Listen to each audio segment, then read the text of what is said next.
দেশীয় পাখি হোক এবং বিদেশি পাখি হোক না কেন, সকল পাখিরই একটি আলাদা আলাদা সময়ে তারা ব্রিডিং করে। অর্থাৎ বছরের কোনো একটি মাসে নির্দিষ্ট কোনো একটি সময়েই সেই পাখিগুলো ব্রিডিং করে, কারণ প্রত্যেক পাখির একটি ব্রিডিং সিজন থাকে। তো আজকে আপনাদের সঙ্গে যে বিষয়বস্তু নিয়ে আলোচনা করব, বিশেষ করে নতুন পাখাল বন্ধু যারা বাড়িতে নতুন করে পাখি পালন করছে, তাদের মনের ভেতরে এই ধরনের চিন্তাধারা সবসময় ঘুরপাক খায় যে তার পাখি কোন সময় ব্রিডিং করবে বা কোন সময় তার পাখিকে সে হাঁড়ি বা বক্স লাগাবে, এই নিয়ে তাদের মধ্যে একটি চিন্তা থাকে। তো আজকের ভিডিওটি পুরোপুরি দেখার পরে আপনাদের মনের ভেতরে কোনো ধরনের চিন্তাভাবনা আর থাকবে না। আজকে আপনাদের সঙ্গে বাজিগর এবং লাভবার্ড পাখির ব্রিডিং সিজন নিয়ে বিস্তারিতভাবে আলোচনা করব। তবে ভিডিও শুরু করার আগে আপনাদের কাছে একটি ছোট্ট আবেদন থাকবে। আপনারা দেখছেন দে পাখি হাউস। আমার চ্যানেলতে পাখি সংক্রান্ত সকল ধরনের ভিডিও নিয়মিতভাবে আপলোড করা হয়। যারা আমার চ্যানেলটিকে এখনও পর্যন্ত সাবস্ক্রাইব করেনি তাদেরকে বলো অবশ্যই আমার চ্যানেলটিকে সাবস্ক্রাইব করে এবং পাশে থাকা বেল আইকনটি টিপে দিন, যাতে এই ধরনের ইনফরমেটিভ ভিডিও আপলোড হওয়ার সঙ্গে সঙ্গে আপনাদের ফোনেতে নোটিফিকেশনের মাধ্যমে সেই ভিডিওটি পৌঁছে যায়। লাভবার্ড এবং বাজিগর পাখি বছরের কোন সময়তে ব্রিড করে, বা লাভবার্ড বা বাজিগর পাখির ব্রিডিং সিজন কোন সময়টি হচ্ছে লাভবার্ড বা বাজিগর পাখি ব্রিডিং সিজন, আজকে আপনাদের সঙ্গে সেটা নিয়ে আলোচনা করব।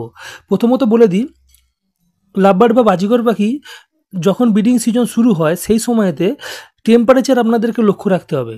টেম্পারেচার এবং হিউমিডিটি লেভেল, প্রথমত টেম্পারেচার থাকবে 30 ডিগ্রির নিচে। 30 ডিগ্রির নিচে যখন টেম্পারেচার থাকবে, মোটামুটি সেই সময়তে আপনারা লাভবার্ড এবং বাজিগর পাখি দুটো প্রজাতির পাখিকেই আপনারা ব্রিড করাতে পারবেন। এবং হিউমিডিটি লেভেল থাকবে 40 থেকে 65 পর্যন্ত।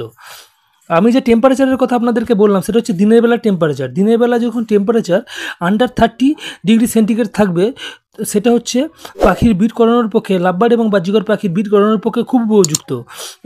মাঝে মাঝে 30 ডিগ্রি বা 30 ডিগ্রি আপ বা 31-32 ডিগ্রি হয়ে যেতে পারে, কোনো সমস্যা হবে না। কিন্তু মোটামুটি 27-28 ডিগ্রি থেকে শুরু করে সর্বোচ্চ 30 পর্যন্ত যদি আপনারা রাখতে পারেন বা সেই সময়তে আপনারা ব্রিড করান, তাহলে আপনারা সুন্দরভাবে ব্রিড পাবেন।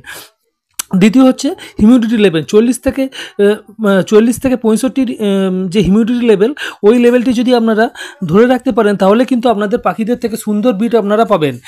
কারণ হচ্ছে হিউমিডিটি লেভেল যদি আপ ডাউন করতে থাকে, তাহলে আপনাদের যে পাখিরা ডিম পারবে সে ডিমের মধ্যে ডেডিং সেল বা ডিমের মধ্যে বাচ্চা মৃত্যু, এই ধরনের জিনিস আমরা দেখতে পাবেন।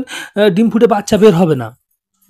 সেই জন্য বর্ষাকালেতে যেহেতু হিউমিডিটি লেভেল আপ ডাউন করে, তো বর্ষাকালেতে ডিম খারাপ বেশি হয়ে যায়, ডিমের মধ্যে ডেডিং সেল দেখতে পাওয়া যায়। তো এই সময়তে আপনারা ব্রিড করাতে ঠিকঠাকভাবে পারবেন না। যদি পাখি ব্রিড করে দেয় বা বাচ্চা এগ লেও করে, সেই এগ থেকে আপনারা কিন্তু ঠিকঠাকভাবে বাচ্চা পাবেন না। তো আপনাদের যে ব্রিডিং সিজনটা শুরু হয়, আমি মাস ধরে আপনাদেরকে বলে দিচ্ছি, আগস্টের আধাআধি থেকে মোটামুটি আপনারা টেম্পারেচার আন্ডার 30 হয়ে যায়। মাঝে মাঝে হয়তো 30 বা 31-32 ডিগ্রি টেম্পারেচার হয়ে গেলেও কোনো সমস্যা হয় না। ভারত এবং বাংলাদেশে আপনারা মোটামুটি এই আগস্টের আধাআধি থেকে আগস্ট মাস মধ্যে যদি আপনারা বক্স বা হাঁড়ি লাগিয়ে দেন, সেটা হচ্ছে বাজিগর এবং লাভবার্ড এই দুই প্রজাতির পাখির ক্ষেত্রে খুব উপযুক্ত সময় ব্রিডিংয়ের জন্য। তো আপনারা যখন আমরা হাঁড়ি বা বক্স লাগাবেন, সবসময় একটা জিনিস মাথায় রাখবেন, যেন সেই সময় আপনার পাখি মোল্টিংয়ে না থাকে। মোল্টিংয়ে থাকা পাখিদেরকে আপনারা হাঁড়ি বা বক্স লাগাবেন না।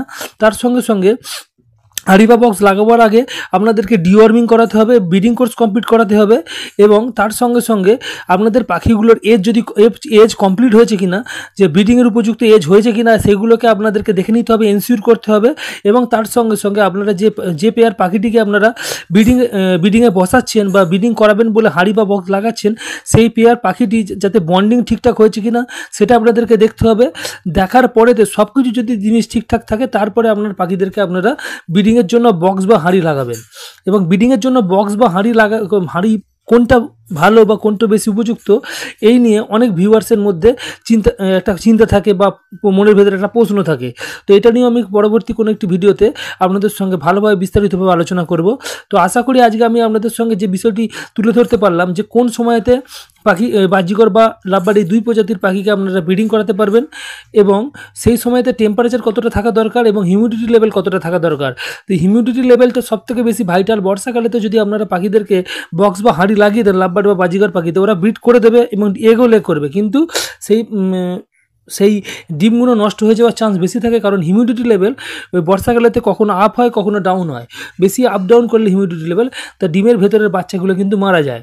সেই জন্য মোটামুটি হিউমিডিটি লেভেল যখন স্টেবল হয়ে যাবে, মোটামুটি 40 থেকে 65 মধ্যে থাকবে, একটু আধটু কম বেশি হলেও কোনো সমস্যা হয় না, তাহলে সেই সময়তে ব্রিড খুব ভালো হয়। তো আশা করি আজকের এই ভিডিও থেকে আপনারা কিছু জিনিস জানতে পারলেন। যদি আমার ভিডিও ইনফরমেটিভ মনে হয় অবশ্যই আমাকে ভিডিওতে একটি লাইক করবেন। যদি আপনার এই ভিডিও থেকে কিছু উপকার পান তাহলে অবশ্যই আপনার বন্ধুবান্ধবদের সঙ্গে ভিডিওটি শেয়ার করবেন। যদি কিছু জিজ্ঞাসা থাকে অবশ্যই কমেন্ট করে জানতে চাইবেন।